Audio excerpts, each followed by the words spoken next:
Good morning সবাই, আপনারা কেমন আছেন? আমরা তো খুবই ভালো আছি। আজকের দিনটা আবার শুরু করলাম আপনাদের সাথে নিয়ে। এই তো সকালবেলা ঘুম থেকে উঠে চলে এসেছি চা করতে। আমার আবার সকালবেলা এক কাপ চা না হলেই নয়। এক কাপ চা দিয়ে শুরু করলাম আজকের দিনটা। তাই কিছু পাউরুটিও ছেঁকে নিলাম, সকালে ব্রেকফাস্ট করবো এটা দিয়ে। 3 কাপ চা করলাম, বাবা মা আর আমি। বর অলরেডি ব্রেকফাস্ট করে লাঞ্চ নিয়ে বেরিয়ে গেছে ডিউটিতে।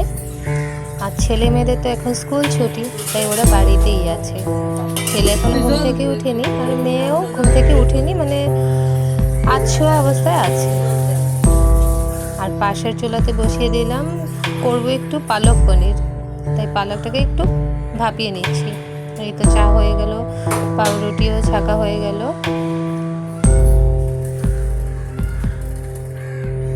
তারপর সকালবেলা টিফিনটা করে নিয়ে তারপর পরের কাজগুলো করব। আমার মতো চা পাগলি কতজন আছে আমি জানি না, কিন্তু বাবা আমার তো আবার সকালবেলা একটু চা লাগে। অনেকেই দেখি যে কফিটা পছন্দ করে, কিন্তু আমি আবার কফির স্মেলটা নিতে পারি না। আমার কফিটা একদমই ভালো লাগে না। পালকটা হয়ে গেছে, এই চুলায় আবার বসিয়ে দিলাম, একটু করবো মোচা।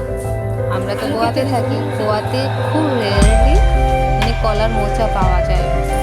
এই প্রথমবার আমি একটা কলার মোচা নিয়ে আসলাম, তাও মা আছে বলে, কারণ আমি আবার কলার মোচাটা রান্না করতে পারি না। তাই মা কেটে বেছে সব কিছু রেডি করে দিয়েছে। মা বললো এখন একটু ভাপিয়ে নে, না হলে একটু কষ লাগতে পারে। তাই একটু ভাপে বসিয়ে দিলাম একটু নুন দিয়ে। ভাবলাম চা টিফিন খেতে খেতে এটা একটু হয়ে যাক, তারপর এটা মাই রান্না করবে। রান্নার রেসিপিটা অবশ্য আমি পরে দিয়ে দেব। এটাই হলো আমার মর্নিংয়ের ব্রেকফাস্ট আর মর্নিং রুটিন। আপনারাও আপনাদের মর্নিং রুটিন কিভাবে চালান আমাকে একটু বলবেন। আমার মর্নিংয়ের ব্রেকফাস্ট আর মর্নিংয়ের কাজ তো সব শেষ হয়ে গেল। ধন্যবাদ সবাইকে। পছন্দ হলে একটু লাইক করে দেবেন।